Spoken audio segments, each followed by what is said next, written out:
এখন প্রায় রাত্রি 2টো আর অ্যাট নাইট। আর আজকে আমি সব গাছগুলোকে প্ল্যান্ট করে ফেলেছি মোটামুটি। ডালিয়া, এগুলো ডালিয়াগুলো দেখতেই পাচ্ছ। ওখানে কিছু পিটুনিয়া আছে।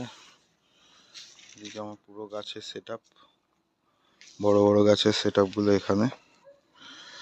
এরপরে তো এদিকে পুরো পিটুনিয়া।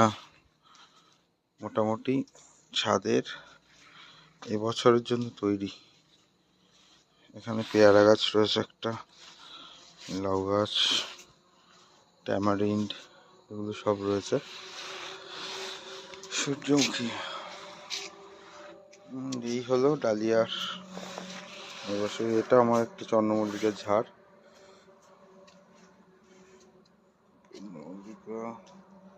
এবছর ব্লসমিং ভালোই হবে আশা করা যায়।